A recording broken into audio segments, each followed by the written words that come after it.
Our friends Echo Base Network, Nick and the Coach. Everybody should follow Echo Base Network on Twitter. Everyone. They're great, and they're doing a documentary on LucasArts. They did a really cool documentary on the sequel trilogy. They're doing a documentary on LucasArts. Everybody, let's do it right now. Let's all follow. There's 179 people here. Let's all go to Twitter, and let's go to Echo Base Network, and let's all follow Echo Base Network. And also then go to YouTube and give them a subscription. Echo Base Network. I appreciate that, Tim, man. You've been a long-time supporter, too, man. I got those comics from you. The Batman Predator comics. And he even tweeted out Echo Base Network's video. And it's important that we talk about this one. Echo Base Network is a great channel. You guys should definitely go subscribe to them. They have been supporters of Geeks and Gamers for a long time, and their channel is getting some traction. And Mark Hamill tweeting this out, and specifically listen to what they say. This is the video Mark Hamill tweeted out, okay? This is important. Shout out to you guys for getting Luke Skywalker to tweet out your video. That was awesome. Nice. No, when I saw Echo Base get a bunch of clicks on their one video with the reaction and then getting that retweet, that was awesome. Those are the coach. You guys are awesome. Here's what, like, I still don't like. I was watching the video about Star Wars Theory, and then suddenly they start talking about me. I'm going, whoa, I'm in the video. It's awesome. Like, Go ahead, Coach Nick. What did you guys think? I know you're wanting to say. I'm gonna go on and say it. Holy is what I was thinking the whole time.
The Star Wars book, The Heart of the Jedi, written in 1991, has a legendary history.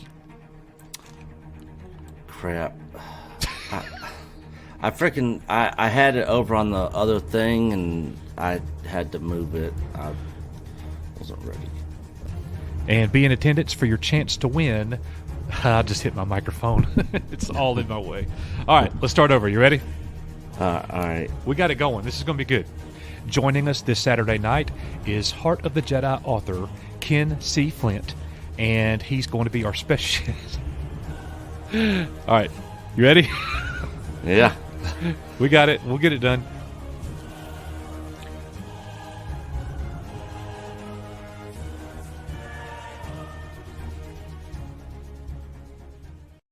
Hello, my name's Tim Rose, and I'm with you here at Echo Base today. I've had a great time, and I played Admiral Akbar in Return of the Jedi, The Force Awakens, and finally in The Last Jedi.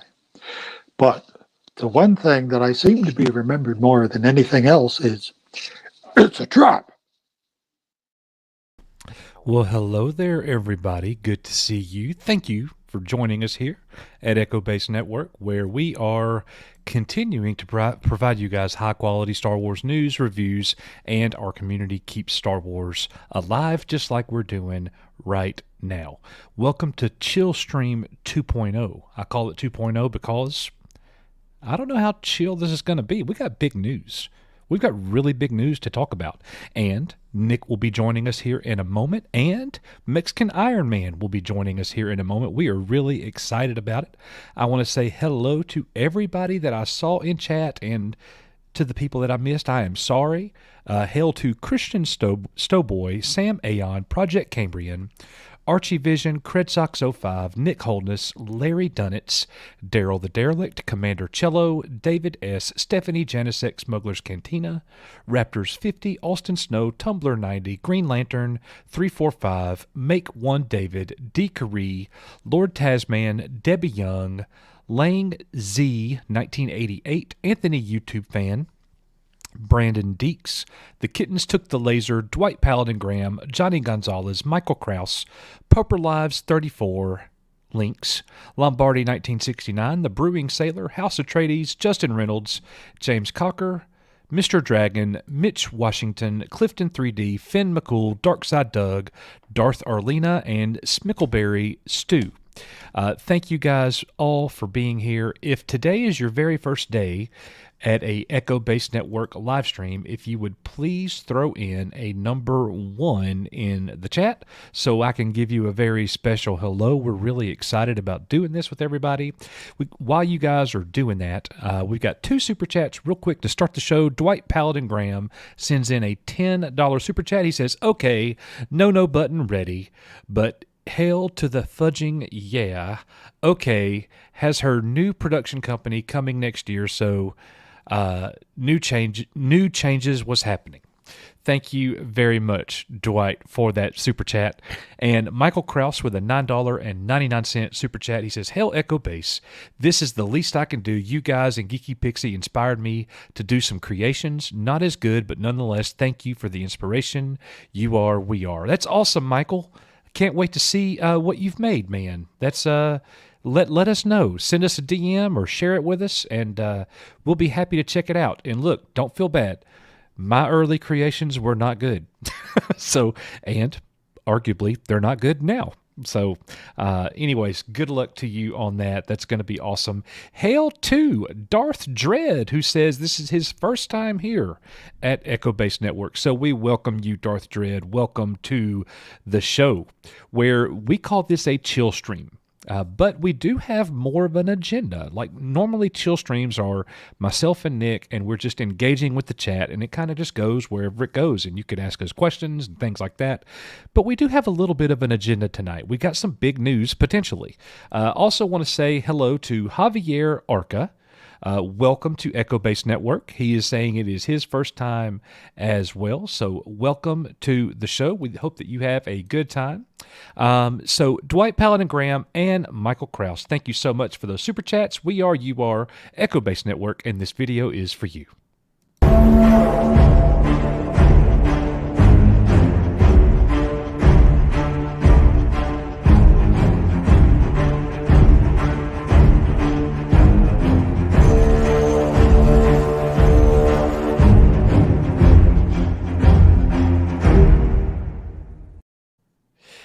yes, Daryl the Derelict, there will be no chest hair tonight. Y'all are so crazy. I also want to say hail to Darth Arlena. Everybody welcome Darth Arlena to our member family. Darth Arlena has joined as a Padawan, so thank you so much for your membership. You are our 163rd member. This video is for you. We'll be back with you shortly.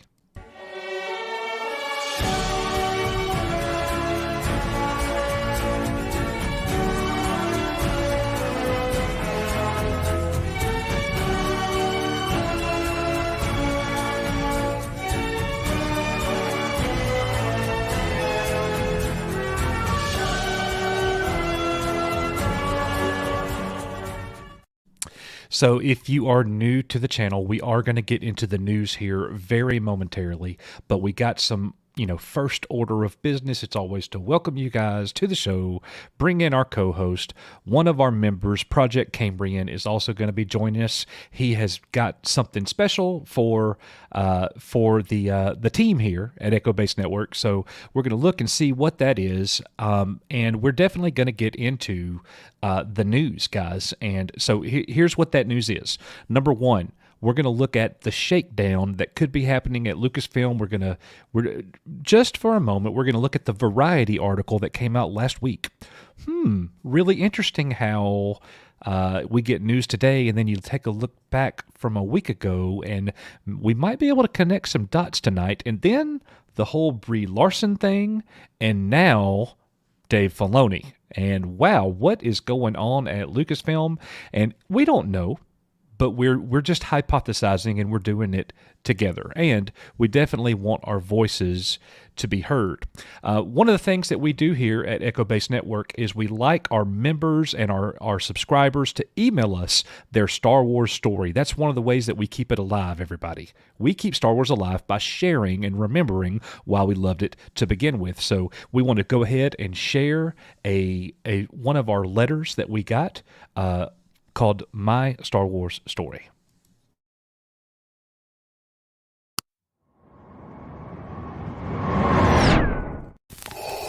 It is useless to resist.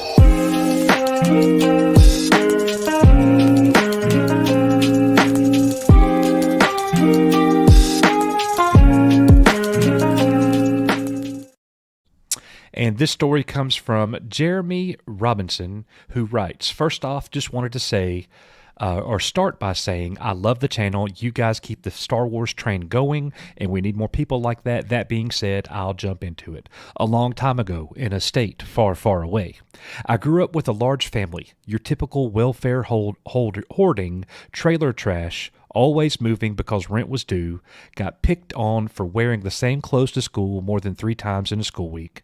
This goes as far as being 5 years off when I started to notice these kind of things. Anywho, on my 7th birthday, the year was 2000. We just so happened to live near Grandma at this time. We went to Grandma's to celebrate my birthday. There were a few aunts and uncles there, and I actually got a good amount that day, surprisingly, because if I haven't mentioned it already, my parents were on drugs from my birthday, or from my birth until in 1993 until they divorced when I was 17 in 2012. And they would typically sell anything of value that I would receive as a gift. Well, it just so happened the one thing they didn't sell was my Darth Maul watch. It was his face. You had to lift it to see the digital clock behind it. I was hooked. Grandma had the original trilogy box set, noticing the words Star Wars on her box, as the same as the box the watch came in. She gladly let me take it home and watch it. I couldn't get enough of it. I could relate to Luke in so many ways, an outsider, a castaway.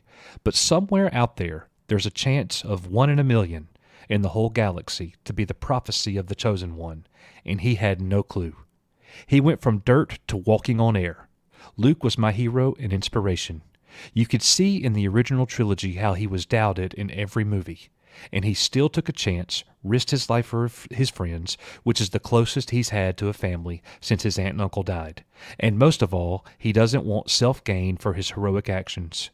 He just wanted peace in the galaxy, and as I get older, I come to realize how hard it is to love one another compared to how easy it is to hate one another.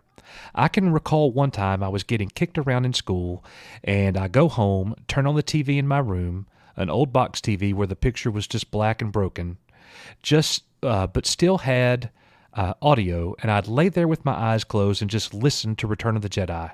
I was like, and I was Luke, and Vader was my bully. It taught me to be patient, and maybe someone is picking on you because someone is picking on them. Now it's just easier to let go. My favorite scene in all of Star Wars is Episode 3, when Anakin has turned and Obi sliced him up and yells, "You were the chosen one."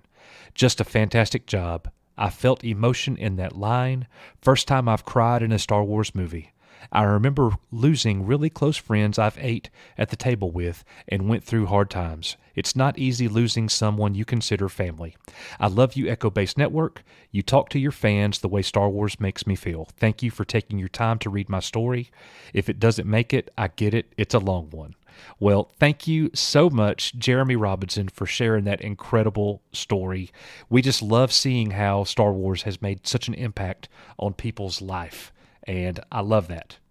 There's nothing better than that. So please, guys, continue to share your Star Wars stories here with us. And we always want to highlight those and bring those in. Well, at this time, I want to bring in my partner here at Echo Base Network, none other than Nicholas Glenn. What's up, brother? Well, I jumped in here and I just got a freaking work call, so I might have to jump right back out. That's okay. I'm also going to bring in Mexican Iron Pants. Mexican Iron Man. Wait, I had to wear pants tonight? I thought you said Nick, he said I didn't have to wear pants tonight. Good to see you here, my friend. Man, I just got here just like you, man. Okay, cool. So both of us don't have pants on. Yeah. Hey, really quick, I want to update everybody while we're getting started. I just got a message from Debbie Young, and Debbie had a heart attack. She's one of our Jedi Masters here. She sent a message yesterday. She says, "God is indeed great. All the old stents looked good. All my other arteries looked good, and the one that was bad was better. He didn't have to do anything drastic. The doctor said, yes, indeed, there was a very mild heart attack, but the damage repaired itself because I got to the hospital when it was needed. We'll probably just tweak the medication, and I can continue to go on and lead a nice long life." He said sometimes that a very small artery sometimes just can't be treated. We just move on, and they'll take care of themselves. Family is happy and rejoicing, and now I can rejoice with my second family, Echo Base Network, and get ready to have a big celebration there too. I'm in recovery, don't know if I'll be out in time to make the show tonight, but I will drop in, so share in the best possible way you want. But the show is not about me, it's about Echo Base Network. I love you all more than you know, and I'm thankful for all of your well wishes, and it helped, and all of the prayers. Mama Bear loves each and every one of you. So we are thinking of you, Debbie, and that is great, great news. Hail, Debbie. Love you. Hope you're doing great. Prayers and loves and kisses. Absolutely. All right. Well, I'm going to go ahead and bring in Project Cambrian, who asked the three of us to come together for this special moment. So let's go ahead and do this. What's going on, brother? Hey, man. What's up, brother? Check. Yep. Check. Oh, here we go. Brother. Good. Long time no see. All right, finally glad to meet you guys face to face. For one thing. Yeah, I'll put on my. I'll do a face reveal. Oh, here we go. Hold on, the camera's not. No, I'm good. kidding.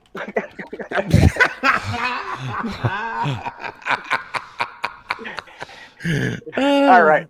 Sorry, it's a propensity to be a bit of an ass. So anyway. I love it. So back when, like when I found you guys, I was just running around the internet, kind of to find out the question a couple years ago of what the hell was going on with Star Wars and everything else. And then I came across you guys. It turned out to be the best community-based Star Wars channel there is. It just, period. You got bigger guys and smaller guys. But this is where the heart is. Yeah. So when you guys ended up showing up in that article and Mexican Iron Man jumps up and goes, F no, that really backed up the community sense for me, and I really latched onto that. And then the artist in me started going, okay, well, I like drawing friends and people I like in comic book renditions, this kind of thing, and well, Echo Base, so on and so forth. So I started working on a sketch piece. Now, Mexican Iron Man, you got yours already, right? Okay. Single. Yeah. So I decided to do a group piece with all you guys representing Echo Base Network, and I even did a rough version of Echo the Droid. After only seeing the image once, after only seeing the image once, so he's totally off. But when I came up with this picture in my head, I was thinking again about the heart of the fandom and what it is that brings fans together, especially for those of us who grew up with it as kids. And for one of you, it's Empire Strikes Back, the be all end all, Matt, and then Echo Base, throw that in together.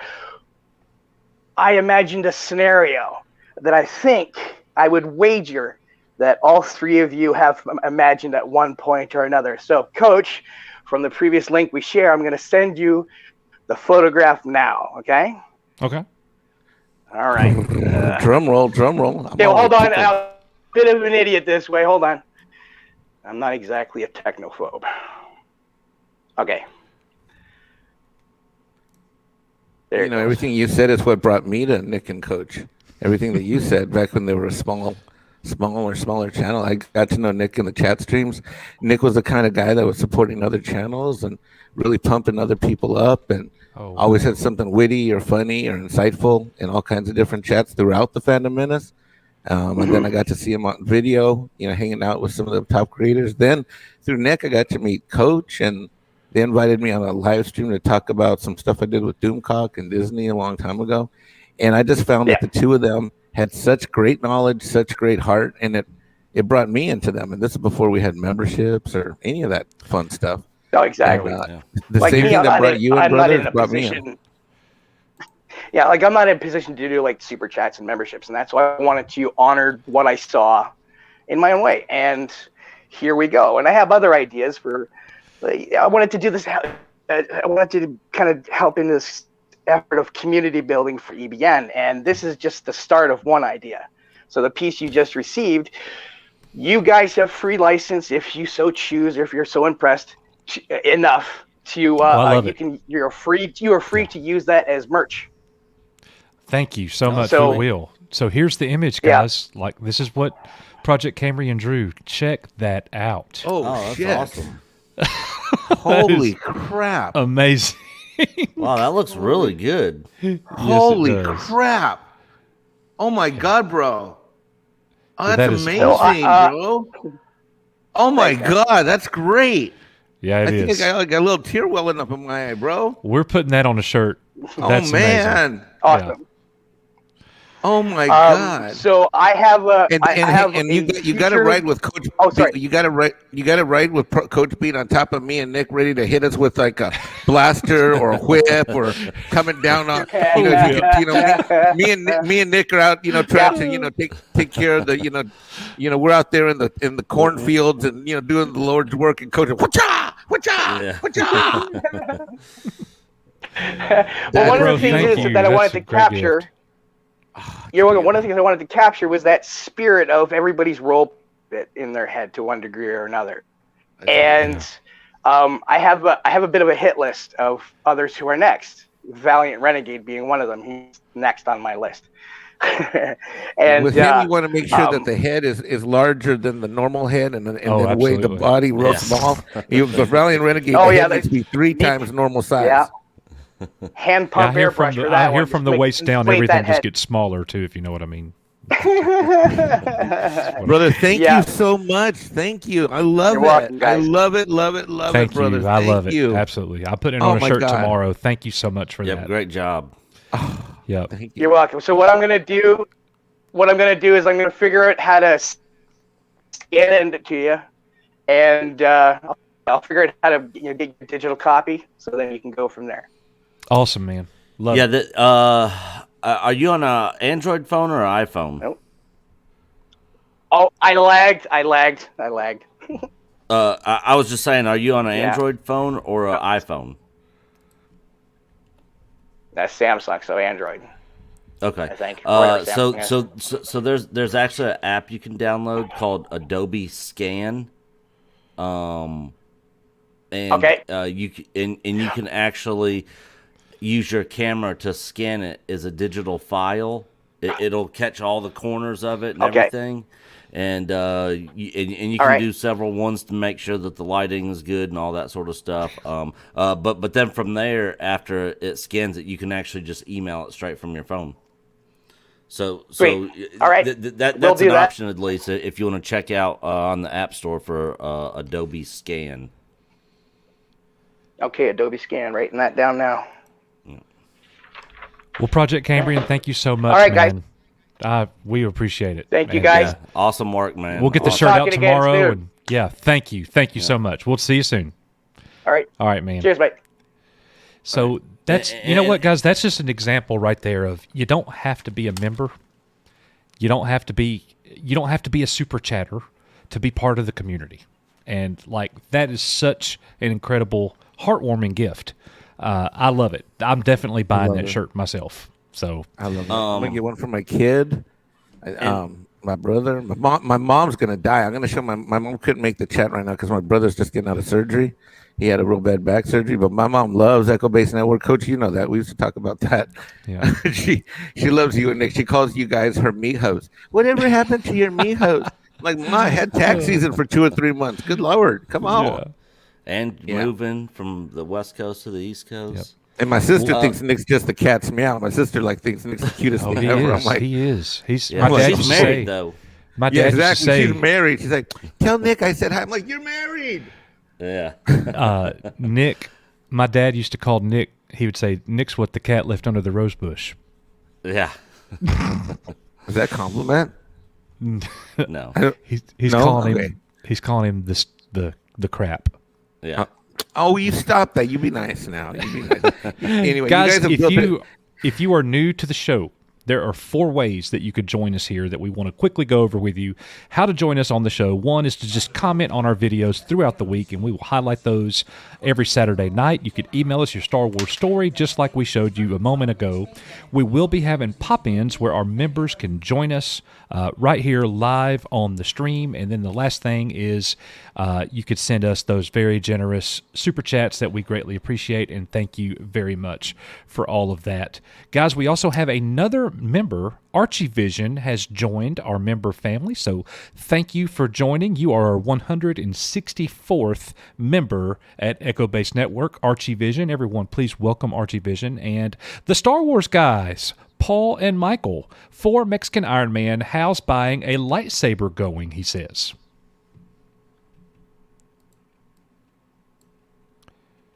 You're muted, Mike. He might have had to step away. Well, buying a lightsaber is going great, guys. I just moved here to South Carolina, and I can't do it. So, all right. Yeah. Well, Okay, I got it. Okay. So what happened just now is a bunch. This is. I'm not a city boy no more, folks. Let me tell you, this Jedi warrior here is definitely in the South. I just had a mother and her 4 fucking ducks or geese just walk literally up to the back sliding glass door, and I have the screen open, and they're like, quack, quack, quack, quack. And I'm just like, what the hell is going on here? So how's the lightsaber going? Hey, you know what? Coach has been after me to get to the South faster, sooner. He just said I'd be happier and more mentally healthy. He was right. I should have listened to him months ago. But so, you know, it was right when I show up, and on the first day I'm here, Monday, show up 3 different lightsabers, custom lightsabers I ordered over the last 2 or 3 months back when I was woozy on the drugs there from my broken leg.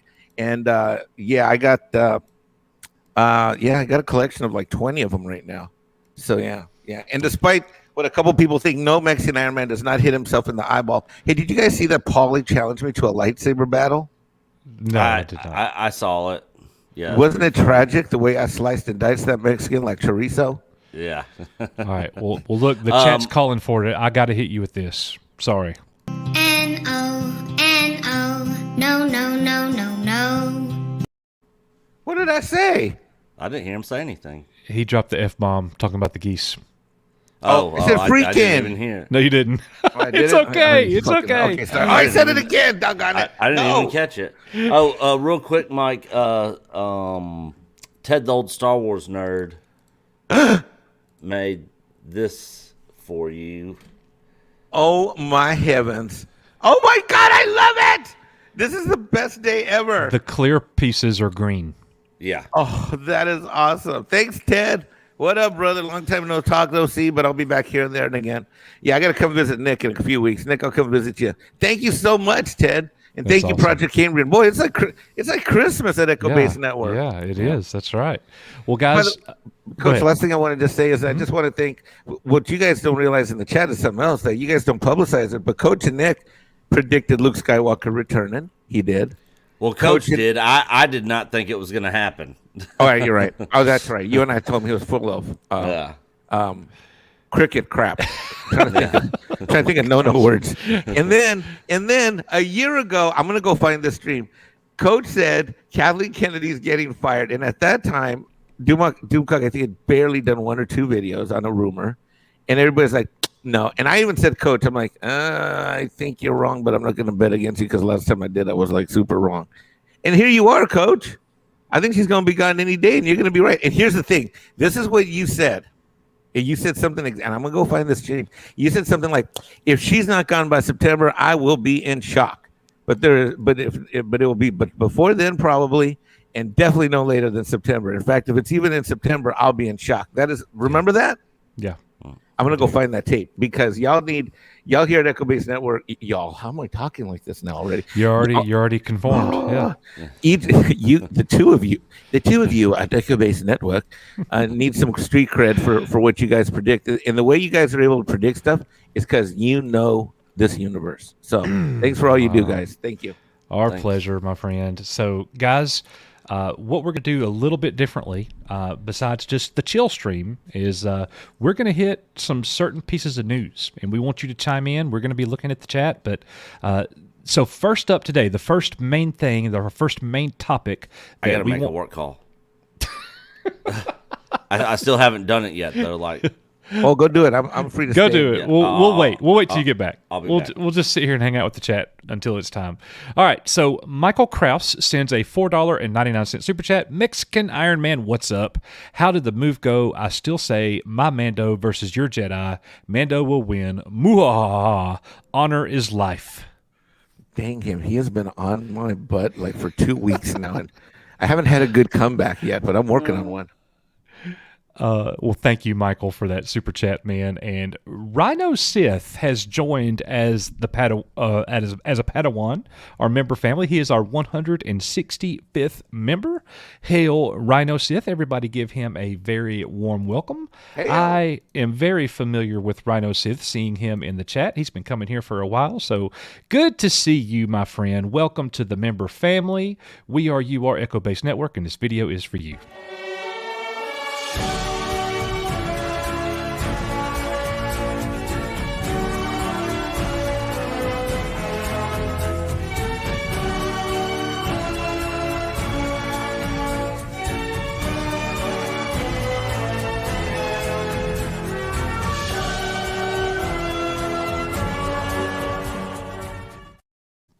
Also, while we're waiting on Nick to come back so we could go ahead and jump into this news, guys, and we're going to breeze through it. It's going to be good. But, this is the chill stream. This is not the Saturday night show. So sit back, relax, and enjoy this time with us, guys, because we're going to do the same.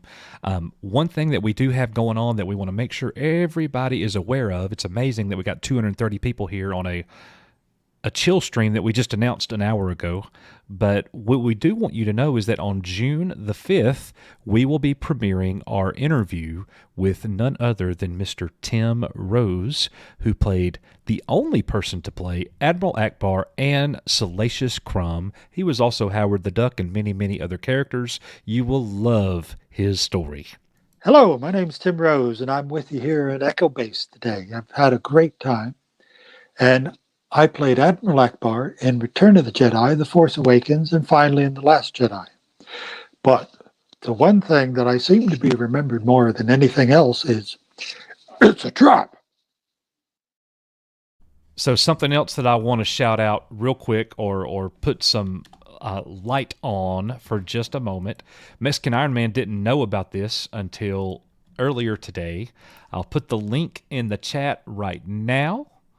If you have not seen Jedi Archives ASMR, I am doing a reading of the original Star Wars novel, 1976, written by none other than Mr. Alan Dean Foster, who will be joining us on June the 12th. Mr. Foster will be here. We will be talking Star Wars, but I am doing a reading over on my new Jedi Archives ASMR channel, so go and check that out. It's definitely going to be fun going through all of the books with you guys, and Spock is helping me. We got some chill vibes, some music going, some lo-fi, a lot of readings. I've completed the book, The Lost City of the Jedi. We're going through this book now. We're going to read The Heart of the Jedi as well. So please go over and sub to Jedi Archives ASMR.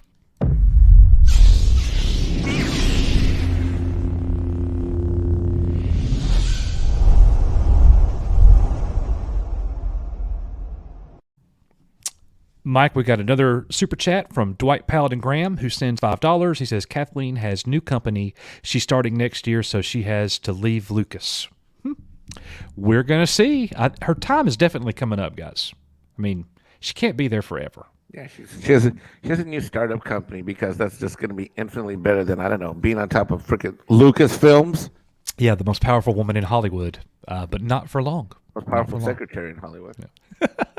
Josh Main has also joined the Jedi Master family. Thank you very much, Josh. We appreciate that. So Nick will be back with us here any second, and we're going to go ahead and jump into the news. We hope that you're enjoying the chill vibe, the chill stream. I do want to play one of our videos for all the super chats from Dwight Paladin Graham, Michael Krause, and the Star Wars guy, and our member video for Rhino Sith, Josh Main, and Archie Vision. Josh Main is our 167th member to our Echo Base Network family. So these videos are for you guys.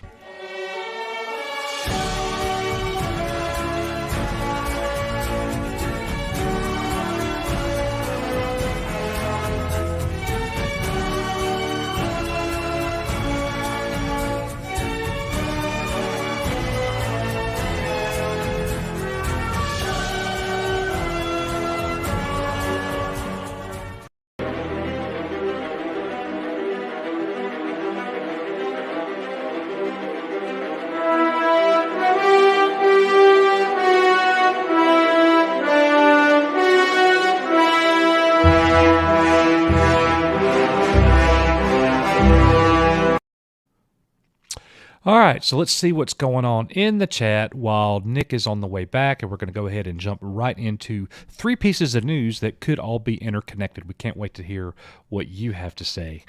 CLBA78, that red Under Armour polo is lit, like the young folks say.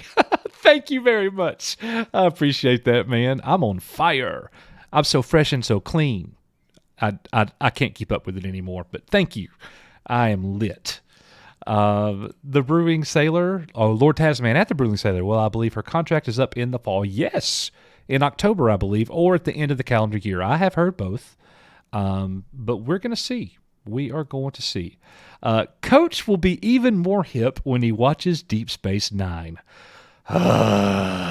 It's every live stream, guys. It's every live stream. Who said that? Spock? Who said that? Sam Aon. Oh, Sam? Said it, My said boy it to Sam. Spock. Yeah. My boy Sam. Yes. Yeah. Yes, Sam. Yes. Well, you know I'm watching Star Trek. It's just there's only so much time in the day. So, you know, my Castlevania came back out with a new season, and I got to finish that. So, but yeah, as soon as I finish the original series, I'm on the 6th episode of season 3. I will tell you, Mike, that season 3 of Star Trek really went down. Yeah, right. Which episode did you just see that disappointed you? Right away. Right away. Okay, probably the first or second episode, I noticed a difference. And which one was that? I can't remember. Oh, I can't remember either, but I went and researched, and they said that it was an unexpected 3rd season, that they didn't prepare for it. And it killed them. It killed them. What happened is, Coach, what happened is that there was a huge fan. The announcement came out that it was going to come back, and the fans just went absolutely ape crap and then did this huge letter writing campaign, and Leonard Nimoy got letters, and it was just nuts. And so they had to do it, and they just all got called back. Leonard Nimoy said he wasn't going to come back unless people like Sulu and others were also in it. And the thing is what they did is they didn't give them a production budget. Yeah.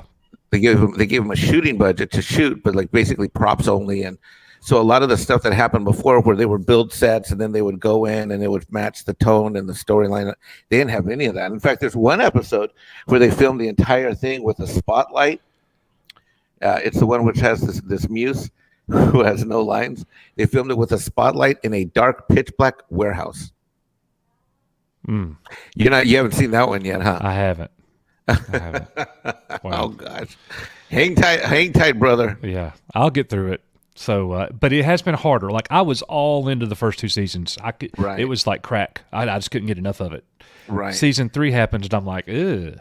Here's the good news. Can I tell you some good news? Here's some good news. Sure. Just real quick. And for those of you who aren't sure what we're talking about the original series, Star Trek TOS. Even though we're a Star Wars channel, right? We love Star Trek.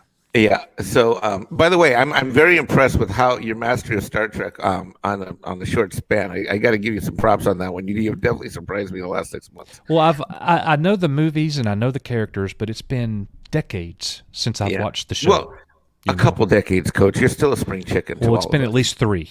It's been at least 30 years. Oh, since I've Lord. seen it. Yeah. Anyway, so here's what you have to look forward to. So, of the last 3 to 5 episodes, most of them are pretty good. Mm-hmm. And then here's something to look forward to. If you just make it through the season and get to that last episode, go from there. And this is what I want you to do. Sam, don't kill me. Sam, you're going to kill me. Don't kill me. Animated series. I already know what you're going to say. No. Oh, okay. No. What? That's what you would think I'd say, but no. I want you to go to Vic series, the Star Trek Continues, the ones that he did, the seasons that he did about 5 years ago. Okay. You know who he is, Vic Mignogna? No. Okay, go to YouTube and go to Star Trek and type in Star Trek Vic Mignogna, Mignona, and then what he did is he did 3 more short seasons, and what he does is he takes it from that last episode of the season. And he takes you right up to Star Trek: The Motion Picture. Okay. And you're talking about Star Trek Continues? Yeah, exactly. That's what it said. Yeah, Star Trek Continues by Vic Mignogna. Yeah, it's really good. Mignogna. So, Coach, bear through the 3rd season. Ignore the animated series for now. Just ignore it. And I want you to go from there to that, and to go straight to Vic. And his episodes are shorter and tighter. They're only 30 to 42 minutes each. Right. But he captures the best of seasons 1 and 2, and the storylines connect. He actually has about 5 or 6 episodes that continue stuff you've already seen in seasons 1 and 2. So you actually get to finish that. Like there's one. Have you seen the Apollo one? Who Mourns for Adonis? Yes. Okay. I did. So if you watch Vic Mignogna's Continues, somewhere in there, it's in the 1st season. If not, it's either the 1st episode, 3rd, I can't remember. But you'll see how that story actually really ends. Gotcha. Because they brought him back 30 years later as an aged god. So stick with it, get through it. But from there, I can't believe I'm telling you not to watch DS9. I love it so much. Don't watch DS9. Go from there to Star Trek Continues. All right. Okay. Done. Easy. And any hardcore Star Trek fan will agree with me. And if they don't agree with me, then I'm going to light a lightsaber. I'm going to light a lightsaber, and I'm going to use my Southern genteel accent when I slice you down. Genteel. I hear you. All right. Well, guys, we're going to go ahead and jump into the news that you have been waiting for, and we definitely want to hear what you have to say. So our first main topic of the day is this shakedown going on at LucasArts and at LucasFilm.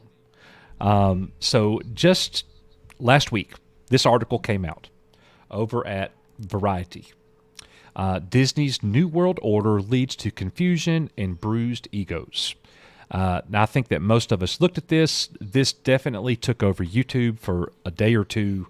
A lot of people who are industry insiders basically translated what they think this means. Nick and I had a conversation about a friend to our channel, Mr. Cameron Pasha. Mike, you introduced us to Cameron. Yep. He basically gave his thoughts on what this article meant, and I thought it was really interesting, Nick. Yeah. That's your cue. Oh, I didn't know you were my done cue or talking. his cue? Yeah. Which one? You mentioned my name, then you said Nick. So whose cue is it? Yeah, Nick. Okay. Yeah. If it's my cue, just be like thoughts, and so I know because I didn't even know that you were even done talking. Yeah, I thought you were gonna keep going. Well, when I stop talking, I'm done talking. Okay. But anyways, yeah. I haven't read this article, so I'm not sure what the article says. But I have. I mean, the rumors have been going around that there's going to be some restructuring and that sort of thing, and that Kathleen Kennedy's on vacation, in quotes. She's on vacation right now. But speaking of Cameron, and yeah, I highlighted the comment earlier because I did watch Midnight Edge's breakdown of this that they dropped this morning. They did a great video on this, kind of breaking it down, and yeah, it seems like when there is a power change, that everything ends up getting shaken up. And that seems to be what's happening kind of behind the scenes. Of course, nothing publicly has come out, but a lot of people kind of behind the scenes have been leaking info on this, that there's going to be a shakeup coming. And I'm honestly wouldn't be surprised if that actually happens. So let's backtrack to this article here, because this article is about how it's Bob Chapek who is having the problems. The problems reside with him. He is taking over the role of CEO. Iger is on the way out. It's becoming more and more his company, but not in the same way that it was Iger's company, because he is not like the head of the board of directors like Iger was. So he's not going to have the same authority. However, this article goes on and on and on and gives evidence that Disney is on a rapid decline because of this transition of power. And then what happened is you hear Cameron Pasha's take, where he basically translates this entire article for us and says, this is by design, everybody. Yep. This is what Bob Chapek has to do. He has to take the hit initially so he can make changes. And Cameron Pasha basically said, who's a Hollywood writer, who's a Hollywood producer, who definitely knows the industry. Cameron Pasha is saying that Kathleen Kennedy is already done. Like it's gonna be happening, where it's gonna be public very, very soon. So what do you guys think about that, Mike? So the article is interesting because, as Cameron lays out, what it does is these transitional moves say basically Bob Chapek has to come in and hit, basically head's got to roll. He's not taking anything from anybody. One of his longtime allies has was promoted from consumer products. By the way, this has happened back last September, October, November-ish, I think. Was named, came from consumer products to be elevated to be in charge of distribution, which is a major issue. One of the things that Cameron talked about in the video is how the recent moves basically reorganize things in a way where these things seem to matter, and basically putting people on notice that, hey, money's going to matter, and the delivery is going to matter, and the numbers are going to matter, and basically, in a sense, it's creating a storyline where you think it's like there's this chaos, and Bob has to, as Cameron puts it, it's cover. It's basically an umbrella cover of chaos, and this is basically what Cameron states, is that this article was engineered by and created by Bob's allies, Chapek's allies, by the way. Mm-hmm. And because what happened is, if we go back to that Forbes article, which Cameron mentioned in the interview, if we go back to that Forbes article, that made Chapek look really bad. Like it's right after the Gina Carano thing. Everybody's up in arms. Twitter's going nuts. SJWs are going nuts. Star Wars fans are going nuts. This is the emotional low of us who celebrated Luke Skywalker's return. We're all mad and angry now and feel like they're put. I think Coachy had me on the show back then, and I think I used the phrase like I felt like I'd been pushed off a building and hit the parking lot floor. I think that's the feeling that I had back then. And so basically, if we take that, he has to backtrack, but yeah, right there, Bob. So basically, what happens then is that if you go back and look, he was made to look like a fool, basically, in that article. Chapek was like any, and then on that conference call, that didn't go over well either. And something that one of the insiders, it was on the Midnight's Edge piece this morning, I believe, or one of the other reveals, I think, in the last day or two.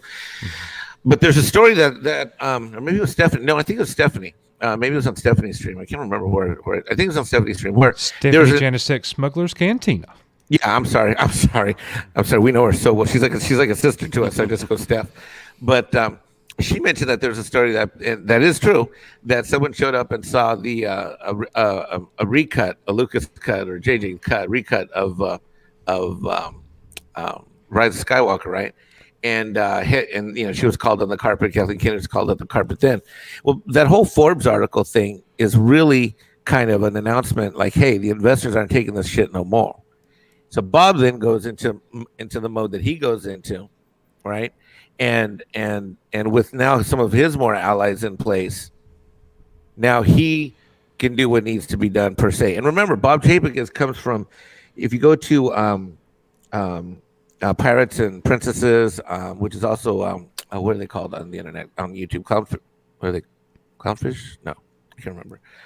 One of the big things that happens is that Bob Chapek comes from the theme park, and he was a CFO of those units. He's all about cash. He's all about numbers.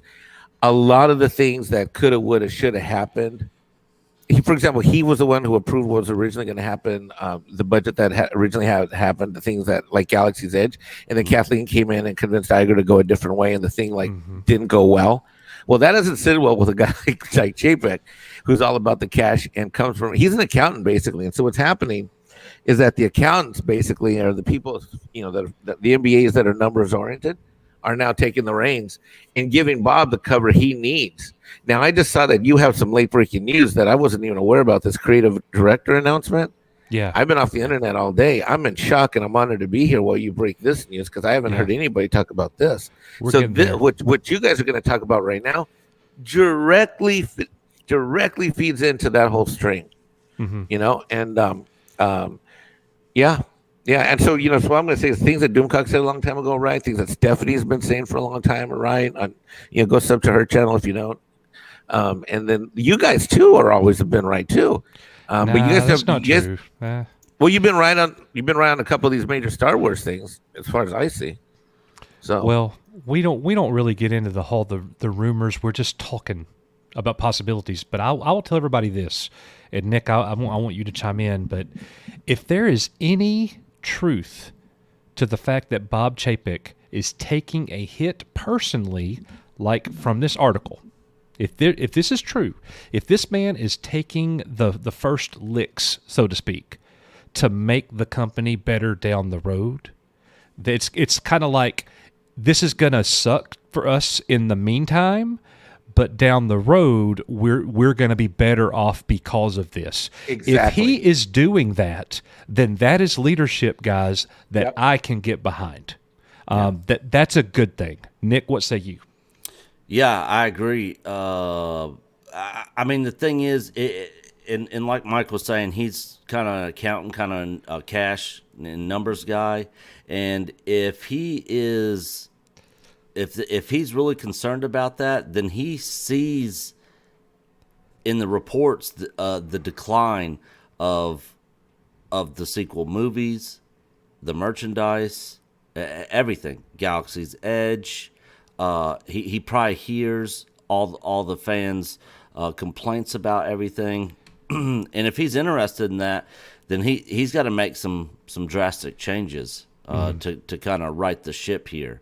And get things back on track.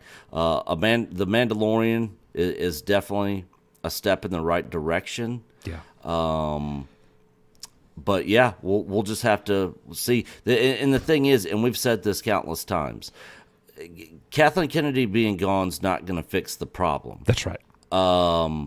There's a whole lot more moving parts to the problem than just Kathleen Kennedy.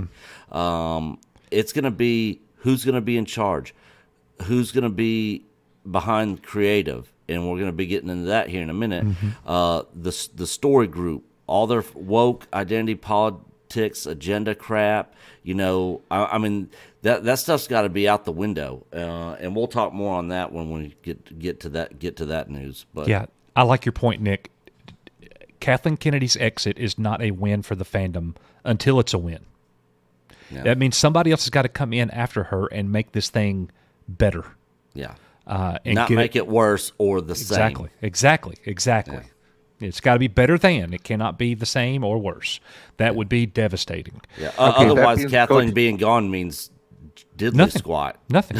Yeah. Okay, guys, but if she is gone, I'm just going to tell you, I'm going to be dancing with my lightsabers in the middle of my new living room, and I'm going to be jumping around like a little fat Mexican Ewok. Okay, I'll be happy for sure, but it still will not be a win yet. Yeah, but I'll be happy that she's gone because she should have already been gone. Yep. Well, we got a super chat to hit real quick. Dwight Paldigram with $5. Coach and Nick and Mexican Iron Man are all awesome when they watch Babylon 5 and Firefly. Firefly ship is older, larger, Razor Crest. Well, yeah, you're right. And what's a Firefly? I was kidding. That was a joke. I was just kidding. Okay. All right. All right. Well, that's going to lead us to our second topic of the day, guys, and that is Brie Larson coming to Star Wars? What is the deal with this rumor? So you go over here, and it's all over the place. People have been talking about it like crazy. We haven't talked about it. Brie Larson reportedly wants her Star Wars character to be the strongest Jedi ever. Now, look, let's identify the source. This is from We Got This Covered. It just came out 3 hours ago. We've already heard the rumors. She's wanting her character to be the strongest Jedi ever. You see the photo of Brie Larson there. What is that? Yeah. She's tried out. She's auditioned for Star Wars like every sequel trilogy movie. I've been doing too many taxes. I missed this. When did this happen? Oh, look at the pictures I got here. I need to get rid of that. But anyways. When did this happen? I don't know, but what is y'all's take? And I want to engage the chat here. Chat, give me a 1 if you're okay with Brie Larson in Star Wars. Give me a 2 if you're heck no. I have an idea. See the 2s fly. I have an idea what's about to happen. But so one of the things that always happens, and we talk about this all the time, every time we get good news, the bad news comes right behind it, and usually in droves. And this is that bad news. The whole Brie Larson thing. Now, I'm going to be honest with you guys. I am still like, I didn't keep up with the whole Captain Marvel, Brie Larson thing. We got some 1s. There's a bunch of 2s. There's a bunch of 2s. So I didn't really keep up with any Brie Larson news. I never made a video on Brie Larson, not one time. We've never done a video on Brie Larson. No. I am completely ignorant when it comes to Brie Larson. I watched Captain Marvel. I know this is like sacrilege to people. I'm just going to say it. I watched Captain Marvel with my daughters. I'm okay with it. I thought it was fine. She didn't bother me, but at the same time, I don't know anything about her public statements and why people get riled up about Brie Larson. Y'all are going to have to educate me, guys, because the way that I looked at it, and I don't, I hope we don't lose everybody when I say this. But look, I'm a Luke Skywalker fan, and if play the No song, Coach. If she's going to be Mara Jade and it's a small role, and I'm getting a lot of Luke, I'm okay. That's just me. Sue me. That's just me. I don't care. Tell me why I'm wrong, Nick. Brie Larson is woke trash. Okay. Her comments and stuff that she has made have been absolutely ridiculous. Nobody likes her. Not even people that work with her in Marvel even like her. There's so many videos out there of the disgust on people's faces, even being around her. The Jeremy Renner one with Brie Larson, he couldn't even look at her. She'd say something stupid, and he'd come right back and make a comment, not directed directly at her, but pretty much just saying, all right, woman, you're an idiot. I'm unaware of all of that. You know, I've never seen it. I don't know a thing. I've seen the movie once with my kids. Mm-hmm. I honestly wouldn't know Brie Larson if she knocked on my door and handed me my mail. I wouldn't. I mean, okay, if you've ever gone to Home Depot and looked at plywood, that might help you recognize Brie Larson, because she got the same body as like a piece of plywood. Yeah, she is terrible, and she would be terrible for Star Wars. Fans would not like her. Well, let me put it like this: the fans that keep up with the news and everything that's going on would not be happy with Brie Larson. Okay. People such as Coach that don't really keep up to speed on a lot of that stuff, they're probably not going to care. Yeah. So it'd be a very divisive hire. You'd have people that didn't really care, and then you'd have people that'd be like, "This is terrible." Let me do this. Can I ask Nick a question real quick, Coach? Yeah, go ahead. I want to ask him about what he just said. So, Nick, then for all intents and purposes, for this issue, Coach would be like, even though Coach is a level 5 black belt udon in Star Wars, at least in this issue, he'd be like a normie type of thing. Like, that's his reaction, right? When it comes to Brie Larson, yes. Okay, so that's why. Okay, so I admit that. If I knew what you guys know, I would probably feel the same way. But I'm going to ask Nick one more question. Okay, so let me say this, Nick. If I saw her come on stage with the Jedi saber, like, I would like be nauseous. Yeah, me too. Okay, all right. I just want to make sure. Okay, you and I. Okay. All right, go ahead, Coach. I would be like, oh, because what it is the stuff that she's, the stuff she said, Coach, and the stuff she's bad done. Person. All right. So Thrawn, one of our mods is in the back. Thrawn, if you're okay, let's set up a poll. And I've got a certain way I want to do this. I'm going to play devil's advocate with everybody. What I'm about to say is totally hypothetical. It cannot be true. But the hypothetical that I want to set up is, if the only way you could have Luke Skywalker come back is if Brie Larson had a minor role, would you go with it? That's all I want to know. That's all I want to know. And obviously it can't be true. You know, surely they could bring Luke back and not have Mara Jade at all. Yeah. But if, let's say that was true, if the only way to get Luke Skywalker back, played by Sebastian Stan or whomever, a good Luke Skywalker, like Chapter 16 Mandalorian, if the only way to get him back is to have Brie Larson as Mara Jade in a minor role, you're going to see her every once in a while, give me an A if you would be okay with that, and give me a B if you would say, forget Luke Skywalker, it's not worth it. And we're going to set that poll up and give you the results here in a few minutes. I'm happy with seeing Luke at the end of Mando, and I can go to the grave with that. I type my A in. Yeah. I type my A in. Wait, A is you'll take Brie Larson. B is I'll die on this lightsaber, right, Nick? Yeah, I don't know. Is that right, Coach? A is I'll take Brie Larson to get more Luke, and B is I'll take Brie Larson to get more Luke, and B is me and Nick are hashtag team bold, underline, italicized, super italic, B. Yeah. I'm good seeing Luke come back and that's like saying, Coach, that's like telling me, in order for me to win I can't believe I'm going to say this on the air, but I'm going to say it. In order for me to win the Powerball, I got to make up and go back with my ex-baby mama. And that is the craziest Karen on planet Earth. Yeah. Yeah, we got a lot of B's. We got a lot of B's, but we got some A's too.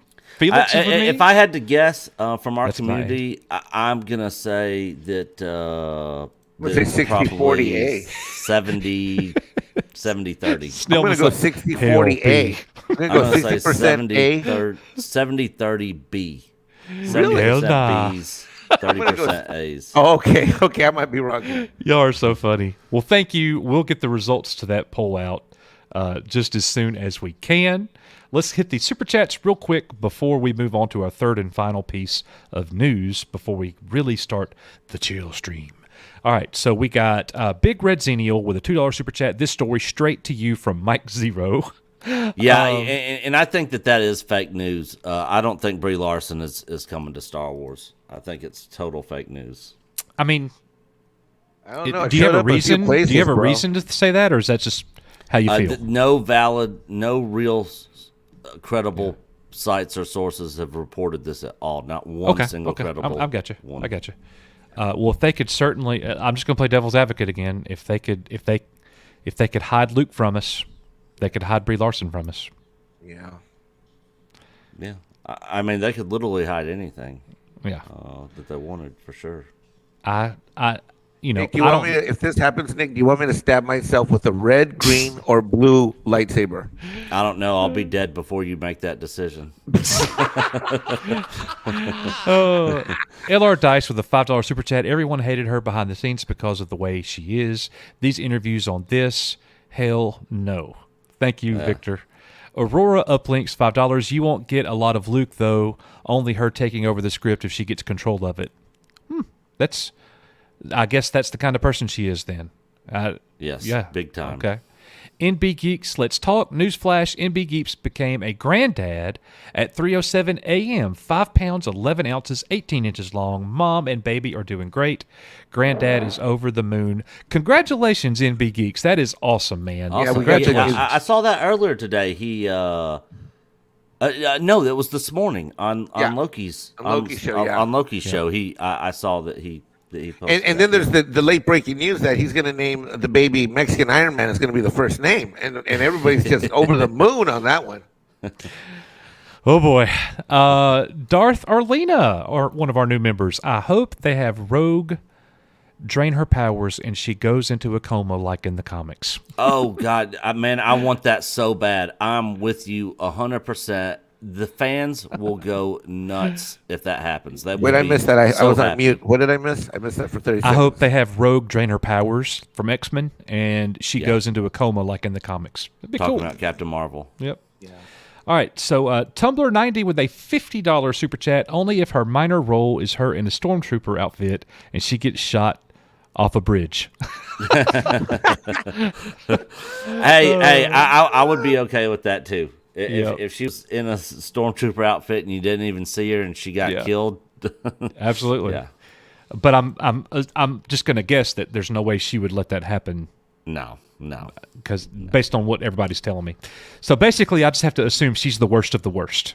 Well, she's pretty bad. Okay. Well, the thing that she's an Academy Award-winning actress, so that's why one of the reasons that she throws herself around so hard. I mean, some women go their entire career. Never get an Academy Award and win. And she won like out of the freaking gate at age 20, whatever the frack. Right. Yeah. Notice I use the word frack, coach. Thank you. Battlestar Galactica. I'm like, I see my no puppy training pads, and I'm going. LR Dice with $5. I love my Luke, but what's she gonna say behind the scenes? It's not worth it for all of Star Wars. Yeah, agreed. Michael Krause, if she was so repulsive, maybe, but otherwise, I can't believe Luke fell in the lava like his father. Dwight Paladin Graham, A equals sequel trilogy Larson is the Taylor Swift of Marvel. Yeah, pretty much. Well, guys, thank you very much for all the super chats. I'll pee on a spark plug to keep Brie Larson from being in Star Wars. All right. Well, guys, that's going to lead us to our third and final bit of news, and this is the biggest news of the day. It is that Dave Filoni has been named executive creator director at LucasFilm and Disney. Now, what we don't know right now is how long ago did this happen? I've seen some speculation that this actually happened several months back, and they just updated their website and made it public or whatever. I don't think anybody really knows, but when I saw the message, when I saw the tweet, Nick and I both saw it on Twitter. We both retweeted it. We both looked into it. You see the original retweets here from our page. When I went to LucasFilm, to their website, to leadership interesting word they've got there. When I went to leadership, Filoni was there. But then for about an hour, the site was completely offline.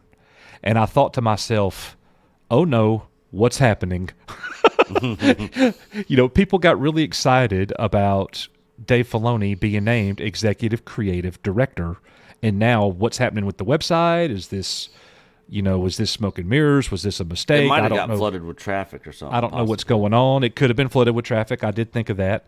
So I went back, and it actually worked about 15 minutes later. So when you go to the leadership page, leadership team, Dave Filoni used to not be there, guys. I go to this page every few months and give it a look, good look at their website. Very little happens on their website. Very little. So we got this here, Dave Filoni, executive producer, executive creative director. And you click here, nothing really new, nothing that you don't know about Dave Filoni already, his accomplishments and all of that. This is what I was getting when I was trying, like over and over for 15 minutes. I was like, uh-oh. But anyways, when you look at this, when you compare this to other people, nobody else has the executive creative director title. And I've seen this tweeted out and people messaged. They've said, he's one of the. I don't see anybody else with that title. I remember when the Sengupta lady was hired, executive vice president, physical production. Look at these people's titles. Chief creative officer, business affairs, legal counsel. I'm not going to read them all. Michelle Rejwan, I remember when she was hired a year and a half ago, live action development and production. Nobody has the title of creative director, executive creative director. So, guys, how do you see this news? Is this something that could be really big for Star Wars moving forward? What say you?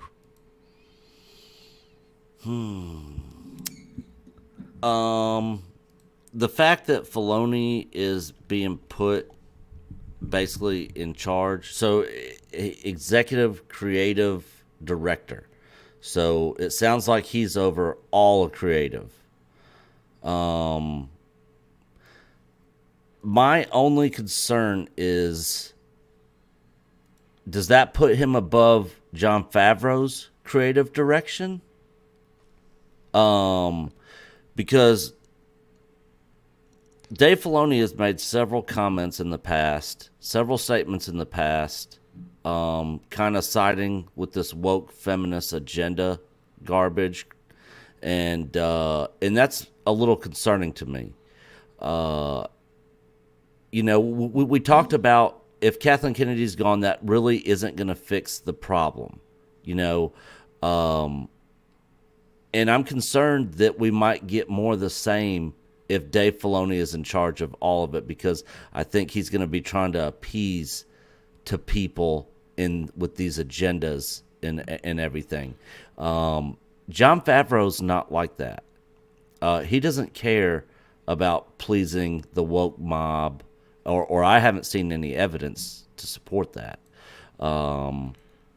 So for me, that's a little concerning. I like Filoni, don't get me wrong.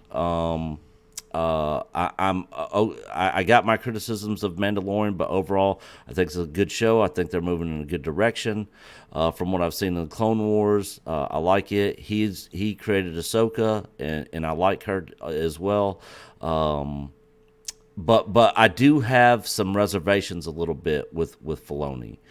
So this could be a very, very good thing, or this could turn out to be more of the same. Which I hope is not the case. Right. And you can actually go out there and YouTube search all of Dave Filoni's woke agenda crap that he's said, out there. It's all public knowledge. But yeah, that's kind of where I stand. I'd like to know more if he's going to kind of be over. I mean, if Jon Favreau still is making the decisions and Filoni can't be like, no, we got to have a Asian in there, 2 more women in there, a POC in there, and Favreau's like, what? I mean, I don't know. It gives me a little bit of concern, but like I said, it could be a really good thing, or it could be more of the same. But I don't think it's going to be worse with him there. Mike? Well, if you go to his IMDb, if we go to his IMDb Pro, I'm logged into my IMDb Pro account, and there's nothing there. His last Twitter post was in December of last year, and his wiki profile hasn't been updated at all with any of this. So we have to assume the announcement's true, but we have to also understand that it's being kept very under the cover, low key, and not a big deal, which basically probably fits into what Cameron's talking about, that it's all about Chapek, his leadership, and this type of shuffling is happening. I mean, the fact they put it on their website, I mean, I would assume that it's that's true. important. I think that's a signal. I think here's the way I look at it, Nick and Coach. What I look at it here is like that's updated on the website, because with Chapek taking control, and if basically they have to eat the dust that, hey, look, Kathleen Kennedy's leaving, everybody knows it, everybody knows this article that just came out is giving cover for it. Well, the questions obviously come, who's still sticking around? And by updating the website and putting Filoni in, at least we're able to say, hey, creatively, we've still got our ace. Similarly, with the Warner Media thing that happened also, it's a similar type of thing where the guy who's going to run the Batman thing with J.J. Abrams, he's the same creative guy that did the Green Lantern series. He's the same one that had done Batman before from the 90s, animated series, etc. I believe this is a signal that, hey, look, we're not losing the guts. This is a positive signal. I believe, to say, hey, creatively, we've got our man, or one of our men, still sticking around that can perform and has performed. Yeah. Well, I think this is very favorable, very, very favorable. I'm in shock. I'm in awe, and I think it's incredibly favorable, with the caution that Nick brings up. Nick brings up an excellent point, which is that this is a guy who, with a little bit of pressure, can go very beta very quickly and say whatever wokey he needs to say in order to keep his job and stick around. Well, let me break in here, and right now I only see the positives. I do recognize the fact that it could turn at any moment, but for the most part, Dave Filoni has given us very good Star Wars. Dave Filoni is from George Lucas's lineage. Like it or not, agree with everything he's done or not, he's the direct line to George Lucas. Yeah, you're right. So I, for one, want to support Dave Filoni. Now, here's the other thing. I don't know what this does for the Favreau-Filoni relationship, but I can assume this, that the two of them work extremely well together. And if this position has leapfrogged Dave Filoni over Jon Favreau, The Mandalorian is still Jon Favreau's. So I don't think any of that's going to change. I don't think any of that is in danger. And I think that the two of them work so well together, I don't think we have anything to worry about. I'm only seeing the positives for now. It's definitely something that we're going to keep our eyes on as we go. But don't you guys think it's interesting that just last week, the very first thing that we talked about tonight, this news happened a week ago. Bob Chapek taking a hit. Bob Chapek is the problem. Disney's on a rapid decline. And then Cameron Pasha comes out and says, guys, this is what that means. This means he is taking the first hit for the company. He's saying that Kathleen Kennedy is already gone. And then boom, look at what we get today. We get this announcement here that Jon Favreau or Dave Filoni, is the new executive creative director. Now, I am only hypothesizing here. Are these things linked? Are they related? They definitely could be. Comments? Yeah, I mean, they could be linked, and I think Filoni and Favreau do work well together. But if he is now put into a role above him creatively, and he can basically change whatever he wants, whether Favreau likes it or not. I mean, he's the executive creative director. Mm-hmm. I mean, so, Favreau would kind of have to do what he's told if Filoni tells him, no, that we're not going to do that. We're going to do this. Well, I think a guy like Favreau wants to direct and produce. I don't think he cares so much about being a creative title. He seems to be like, in my view, like more of a Lone Ranger. He likes to go from here to project to project to project. And for example, in the Marvel universe, he doesn't want to be Feige. Never wanted to be Feige, but he wants to be able to go project to project to project to project. To me, he's a consensus builder. He's a team player. He's a facilitator. He's a lot like Coach, frankly. You and Coach, you work together. I actually think you and Coach actually are an analogy to Filoni and Favreau. I mean, you guys work together. You built this whole network up. You two are very different. You like doing different things with your time and different skill sets and all that. But it works. Will you go get me some coffee? I appreciate it. Okay, I'll be right back. Wait, where do I get the coffee? That was a Kathleen Kennedy joke. Sorry. Oh my God! Did you just knock? Oh my God! Anyway, that's what I got to say. I know what Nick is saying, and I don't disagree completely. But it's like, just because Dave Filoni is got the executive creator title doesn't mean Jon Favreau answers to him. We don't know the dynamic of that relationship. Is he a superior because of this title? Probably is, but it still doesn't mean that he, like here's an example. I coached high school basketball for 20 years. I never answered to an athletic director. They were my superior every year. No. I never answered to them. The principal was my boss, which would be the president, Yeah. So just different.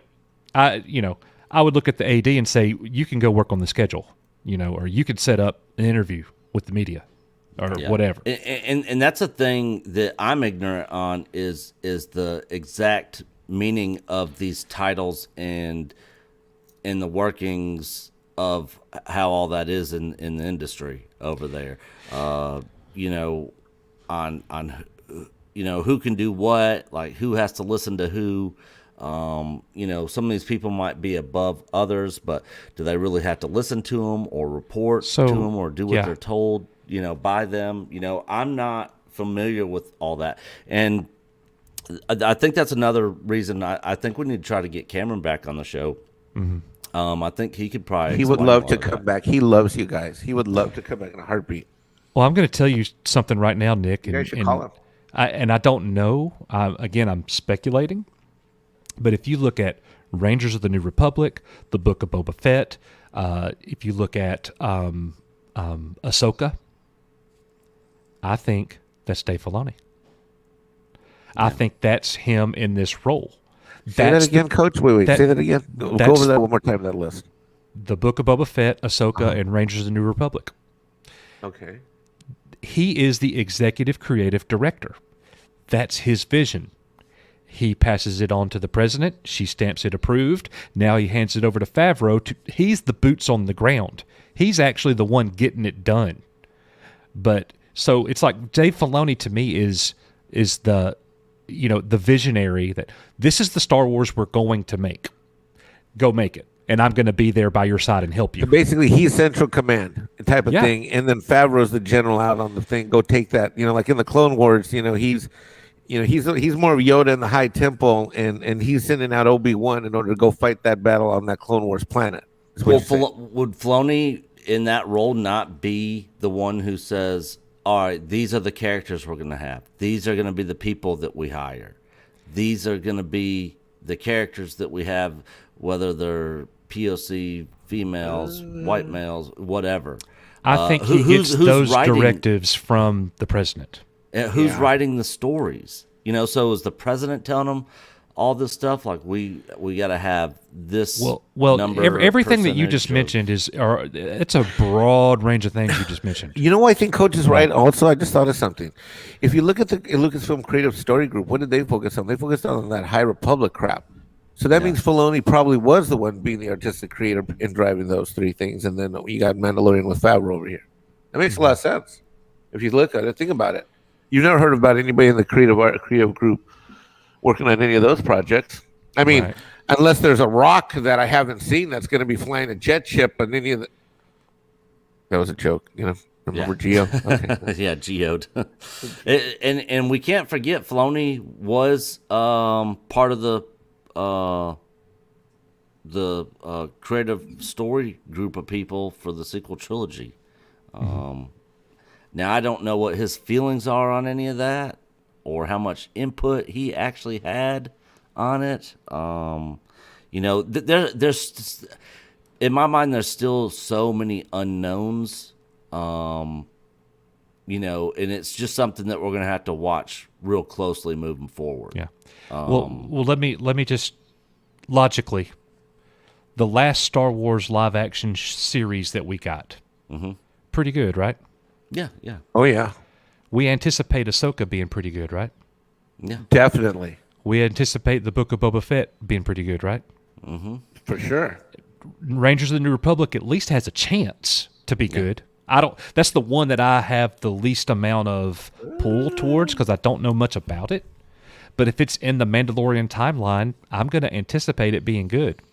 If Dave Filoni is the creative that is saying, here's what we're making, let's go.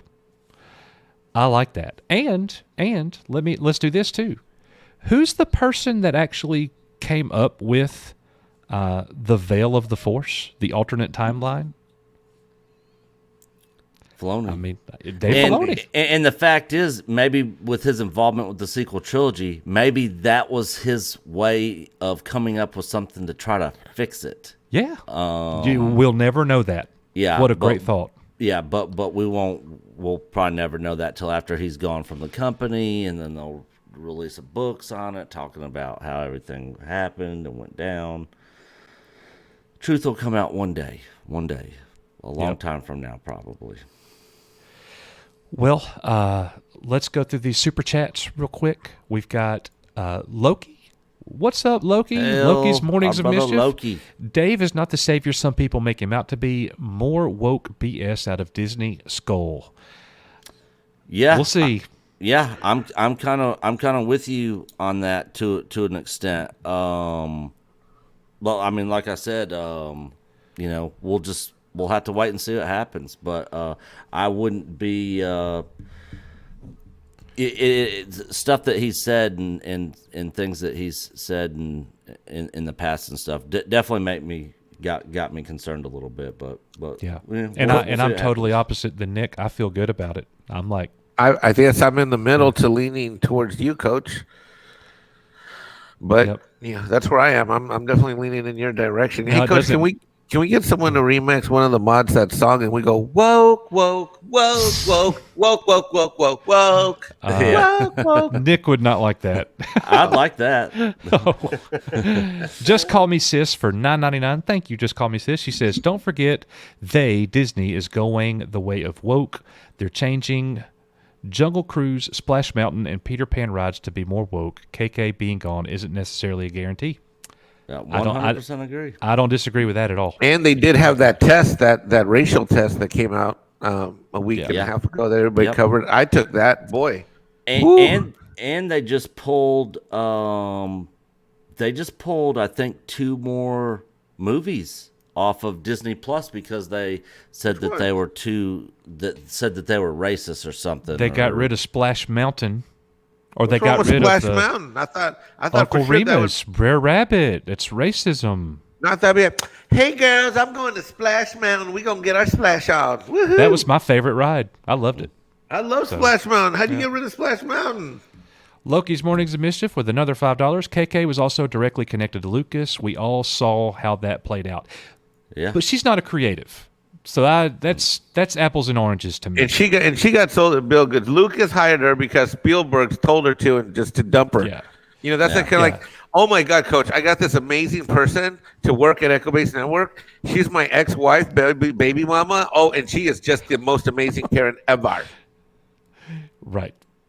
Yep. I'm with you. Let's see. We got one more super chat that is now gone, and I cannot highlight it. I am sorry. Bello Triggerfish. Hey, Bello. Hail ABN.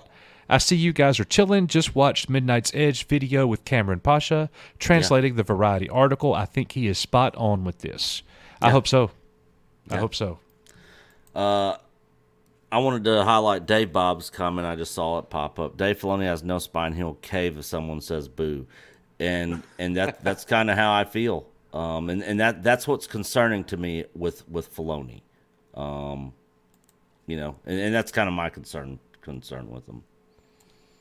And I don't know enough about him, I don't guess, to say that. Like, what makes you say that? Like, when has he caved? I'd have to go back and pull up the videos. I think Nick had a couple of. Nick, didn't you have at least one or two Nick takes on the Filoni thing when he was at that convention or something? Yeah. I actually referenced some of those videos. There's at least one or two Nick takes videos, Coach, where Nick got into that. It was a long time ago, though. I don't remember. Yeah. It was like our like the first couple months that we even started the channel. Lang Z 1988 says Dave Filoni is not the only one with executive creative director. He now shares that title with Doug Chang and John Knoll. Check Lucasfilm's leadership page again. All right. I see Doug Chang, Vice President and Executive Creative Director, Star Wars. So you are correct. And John Knoll, Executive Creative Director. Senior Visual Effects Supervisor, ILM. So it looks like, So is one over the ILM division? Yeah. And Knowles ILM, Chang is Star Wars, and Filoni is just broad. Who knows? There's going to be, who knows? Yeah. But thank you for that. Thank you for having us go. For checking us there. Melissa Lord with a $2 super chat. I hope KK's out and Dave's in. He can't be worse. No Bree as Mara Jade. Thank you, Melissa. That is how you use a super chat right there. Thank you so much. Yep. And to just kind of piggyback off her comment, there's probably a lot of people that couldn't be worse than what KK's done and what everybody else there's done. But I'm wanting it to be great. I'm not wanting it to be just the same or not worse. I want it to be great. And that's what I'm holding out hope for sure. You're wanting Star Wars to be great. Yeah. Well, I think everybody would agree with that. So what do we got to do to get there? Put ultra passionate fans in charge of. That's not going to happen because of politics. It's all about the way the two of you know this better than anybody.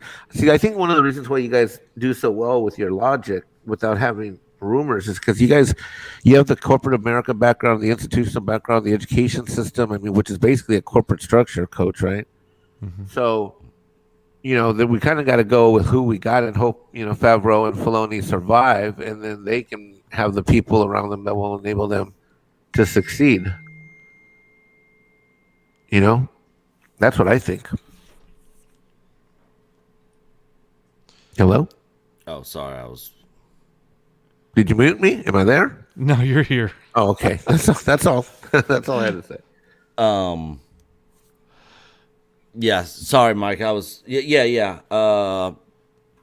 We're not really kind of diving or getting into the too much of the rumor stuff. We're just kind of going by logic, feel and logic, and what we know to be true and accurate. And I'm literally looking at the track record of Disney and stuff, and I just don't see us being out of the woods. Yeah, even with Kathleen Kennedy gone, even with Dave Filoni in this position, for me, we're still not out of the woods. So I don't think anybody's saying that. Like, yeah, who's saying we're out of the woods? Like, I definitely don't think that. I never said anybody said that. Okay. I'm just saying, that's how I feel, that we're not out of the woods with this yet. Yeah, I don't think anybody disagrees with that. No, I don't think anybody's running around saying we've won, it's over. Yeah, I'm not saying anybody disagrees with it. I'm just giving my opinion. Yeah, I got you. But until we start seeing this content coming out and seeing what it's all about, seeing how it's written, what they're doing with the characters, that will be what is gonna tell us how things are going. I'm hoping for the best, but I'm not. I don't got my head in the sand. It's not a blind faith of hope. I'm definitely, I'm not going to be put in the position ever again with Star Wars under Disney the way I was with The Last Jedi, because I went to that movie pumped, excited. I mean, like, there's no way this is going to be bad. This is going to be awesome. And after that huge disappointment, I'm not ever going to be disappointed ever again, because I don't ever get my expectations up high at all until I actually see it. So that was worse for you than going from Mandalorian, like Luke Skywalker shows up and then like the whole Gina fires and they piss on us and all that stuff. Yeah, that was also all bad stuff too. But the Last Jedi thing was the worst. For me, personally, I get it. That was the worst, and nothing has beaten that yet. Because there's just so many insults in 1 2-hour thing, right, between Han and Luke, and it was just too much to take. Yeah, yeah. For me, that Last Jedi thing was so bad it can't possibly repeat itself. Yeah, I'm never gonna be in a position like that again. It's impossible. Like, I'm never gonna walk into the theater anticipating greatness again to that extent, and walk out devastated. Like, you can't put me in that position again, because up until that point, Star Wars for me had never been anything but very good to great. Yeah, and then that ruined it. So, did the two of you see that movie together by chance or separately? Yeah. We saw all of them together, opening night. So the Brie Larson poll is at a tie. Oh, what? Wow, really? What? Okay, that means I was closer with my 60-40 than you were, Nick. I thought it'd go 60-40. I figured it'd be 70-30. I think it's. I mean, I'm just gonna have to. I was gonna go 60-40 A, 60% A, 40% B. And it's maybe exactly it's because 50-50? some people think that to them. You say the name Luke Skywalker, and that just has more appeal than the positive outweighs the negative. Coach got us. That's how I feel. Yeah, I guess you're right again. I don't care. So here's the thing. If Brie Larson is woke, this is a little bit of a stretch, but I think I can do it. If Brie Larson is woke, as you guys say she is, I believe you. So is Mark Hamill. That I don't watch my movies for that. I don't care what their politics are. I don't. I just want it to be great Star Wars. If I am looking for Star Wars and all of the actors to align up with me politically and everything else, and all of it to just be perfect, that's never going to happen. Okay. I'm done. That's just my opinion. I can't debate that. That's just me. I have no rebuttal. Yeah, I have no rebuttal. Everything you said just makes sense. Okay. So, here's for Brie Larson. Oh, God, stop it. Nick, make him stop. X-Wing with $4.99. Hell EBN surprise stream. Awesome. And Sean Watts with a $2 super chat. Can only give $2 now. I just bought an EBN shirt. Thank you very much, Sean. Oh, nice. Thanks. Appreciate it, man. All right. Well, chill stream, everybody. the news part's over. So who won, Brie Larson or what? What poll? Coach. Brie is a bad actor. I just can't picture her as Mara. But Hamill isn't preaching and using his wokeness. Yeah, I'm ignorant there. I can't debate that. I don't like outside of Star Wars news. I don't watch like Entertainment Tonight on. George Clooney said this walking down the street. I never do that, so I wouldn't know. Yeah, she is way above and beyond Mark Hamill. Where do you find this at? Like it's all over. It's on interviews. It's on award shows. It's on interviews that she's done. It's Entertainment Tonight, ETV. It's on. Yeah, see, I don't watch that. That's all garbage to me. Interviews. Nick, it's everywhere. Like right? everybody they interviewed, not woke. Like, yeah, Jeremy Renner. He wasn't. There's a difference when she comes on and says something like this. Hey, I did this movie, and hey, if you're in your 40s or 50s and a man, this movie isn't for you. What the hell? Yeah, I guess I'm just 40-year-old white man. Like I like the entertainment value of the movies and stuff, but I've never looked at some kind of Mandalorian shielded mofo. I mean, Coach I've just never looked at the actors like there's some kind of mental superior. And I know y'all don't either, but like I don't care what they think about taxes or nothing. Go pretend to be somebody in front of a camera. That's it. I don't care what you think about anything else. So that. Yeah, but they're injecting that into their movies. Yes, and that's what they're pushing for. Yes. So I'm asking this out of total ignorance. How did they inject that in Captain Marvel? I've only seen it once. I watched it with my kids. I fell asleep, and I've only seen bits and pieces of it. Here's one for you. How about when she goes up and takes the guy's motorcycle? If a guy walked up and stole some chick's motorcycle bike and took off running, that would never be allowed. That's completely woke. He calls her and she goes up and says, "Take the motorcycle and go." I can keep going, but we're not. I don't want to derail the show because the show's been such a great show. But that's just you're not derailing the show. I'm asking because I don't know. That's an example to me. That's I'm trying to understand it. Woke. That would never happen in 1957. That would never happen in you go back into the 70s. And what was that movie about? The two guys on a Harley. What's that one? Come on, shit! It's a classic. Academy Award winner. Come on. Yeah, I know which one you're talking about. Come on, Canoa. It had a really famous actor that's dead now. Anyway, someone in the chat will know what we're talking about. I'm drawing a blank from it too. Yeah. Anyways, we regress. The point of the matter is Easy Rider, Dave. Easy Rider. That's it. Yep. Yes. Anyways. Wow, what news? Breaking news. I think you guys are the first one to bring this up today. I haven't heard anyone else bring this issue up today. Good job. Good job, guys. I think we got out first. Echo-based network with the breaking intergalactic interplanetary news. We were just going to do a chill stream, and then it just so happened. Let me guess. Echo got this information, huh? He done cracked some codes and hacked them. I actually saw it on Twitter earlier this afternoon, but I hadn't seen any videos on it. Nope. I just saw it. I just saw it out there on Twitter. That they had made this announcement with Dave Filoni. Michael Krause with a $5 super chat. Wait! I am a fat Mexican Mando. I count for two. The poll. The Brewing Sailor with $5. Timothy Oliphant was on TV the other day, looking very Cobb Vantish. Just filmed Book of Boba Fett. About to film Mando season 3. Both your thoughts. I like him as an actor. I always have. I really liked him in that movie, The Girl Next Door. Have you ever seen that, Mike?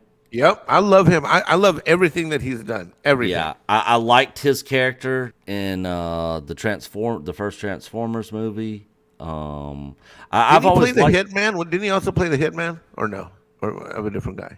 No, I think that was some. I don't know. I haven't seen Hitman. So I'm not 100%. I thought it was somebody else, but it could have been him. I'm not sure. Shout out to Herc130 who says, Mexican Iron Man, I like my sugar with coffee and cream. Well, look at me. I've been promoted to Echo Base Network Barista.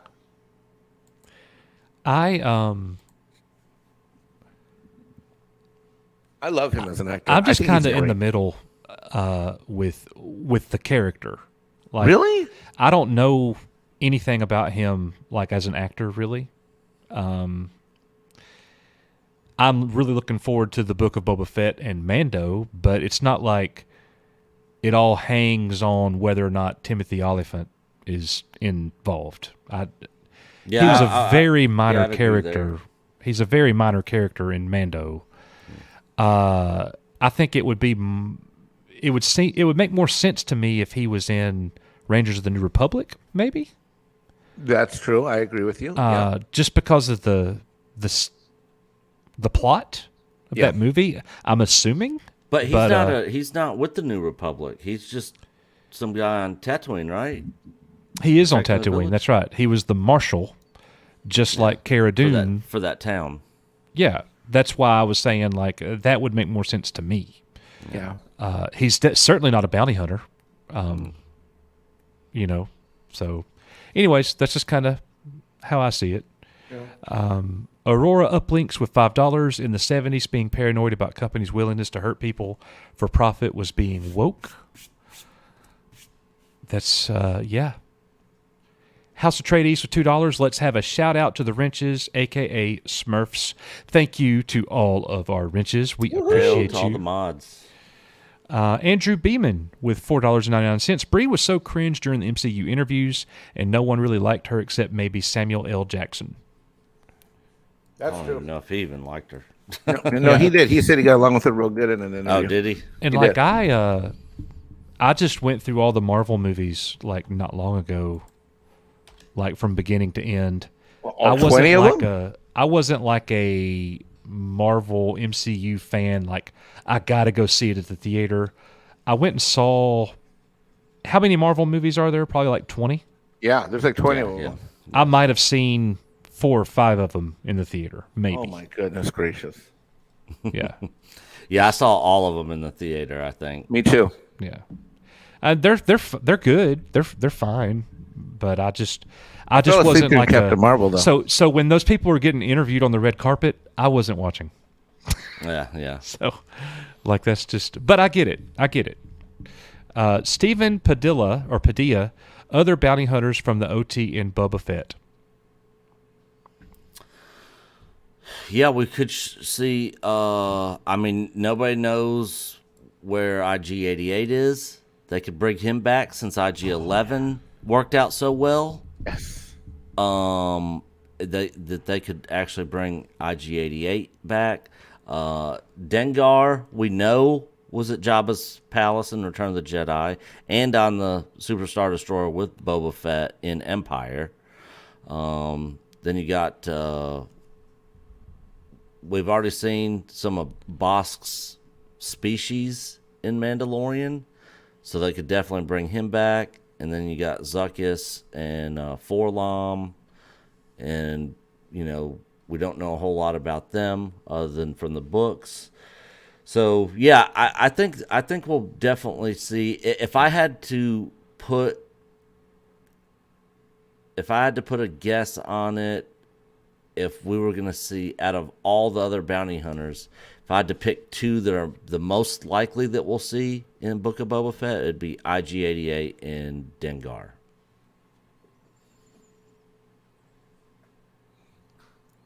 I agree. Yeah, I don't know. I would think that we would see some bounty hunters. Yeah. I think Brie Larson as Mara Jade is most likely. Are you calling it that's going to happen? Yeah. Because you're going to freak me out because of the other stuff that you called, just based on logic. You're gonna give me nightmares tonight. She's coming to Star Wars, guys. Y'all better get ready. Wait, are you saying that or are you getting tongue in cheek? Nah, she's coming. Yeah, I don't think so. Dave Filoni, executive director. This is is the way Dave Filoni tends to bend the knee. I wouldn't be surprised, and that's what's concerning with him with me. I wouldn't be surprised. I'm looking at my lightsabers, deciding which one I'm going to use to like make a video of me like slicing my right hand off. 55% no, 45% yes for Brie Larson. with it hinging on Luke Skywalker. Debbie Young with $15. We're so glad you're here, Debbie, and that you're doing well. We've been thinking about you and praying for you. Mama Bear's trying to catch up. Filoni may be woke up with a loan is not crazy work if he has it all, in my opinion. And I think he'll just let Favreau be Favreau and do his thing and collaborate if need. I hope so. Yeah, I hope so too. I hope so. We don't have any reason to think otherwise right now. So, especially if this news is old news and it's just now hitting the website, and that's why people are making a big to-do of it. Brie Larson as Geode. Yeah. Oh my God, she has the body for it.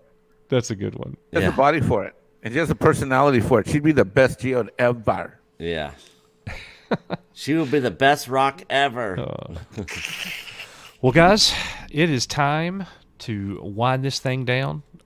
You guys have any parting shots or anything you want to say? Do we got anything that we need to give away? I have no idea. Didn't you say you had some comic book novels that somebody sent you that we got to give away? Or I'm not doing that right now. No. All right. Yeah, I gave everything away that I have that I need to ship out. Yeah, I packaged things up for like 45 minutes today, guys. So we'll do giveaway this weekend, and yeah, it'll be good. I just want to say I have 3 thank yous. Thank you to Project Cambrian. I'm just still so touched and so emotionally affected and so honored by what you created. It's just awesome. Awesome. Huge thank you to Ted. Love you. And I can't wait to I'll be heading over to Nick's in a few weeks, so I'll be picking that up. Thank you so much. So much. And then my thanks to both you two. And my thanks to you two is not just for having me on after tax season and stuff, but thank you guys for building what you built and creating this positive environment for all of us that hey, I'll tell you, I wasn't able to catch very many live streams at all during this tax season due to being 2 or 3 hours behind y'all and all that stuff. But I'll tell you, whether I was doing a tax return 2 or 3 in the morning or getting up or doing 24-hour shifts, y'all kept me going. And I really want to thank you guys, and I want to thank the chat and everybody in the community and stuff for all the entertainment value and stuff. And thank you guys. It's an amazing thing to be in this community, and it's unlike anything else that's out there. I have the same love and feelings, when I'm on Loki's thing in the morning too. I really feel like he starts my day, and then you guys just end it with, I'm able to end the night with, nice warm feelings. And I love that you guys are doing more streams during the week. So thank you very much. Thanks, guys. Yeah, it's been good. Summertime's almost here for me, and I'll be rolling.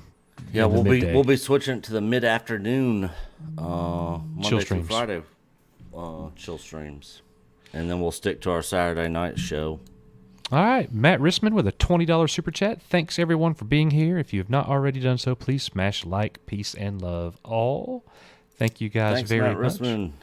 Tumblr 90 with a $20 super chat. Been a blast. Love you all. We love you, brother. Thank you so much. Hell, Tumblr 90. Thank you guys for the super chats. We appreciate your support, man. We'll get that new T-shirt out that Project Cambrian sent us the artwork for tomorrow. Can't wait to put that on a shirt. I'm definitely ordering one myself.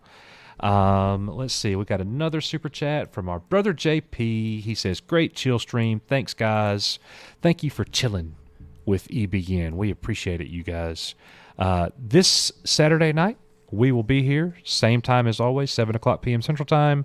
Pre-show will start at 6:30. We'll go through this news again. We'll get some things lined up. We got some big shows coming on the 5th and the 12th. And that's going to do us for us for the night, guys. Thank you, Mike, for being here with us and keeping us entertained.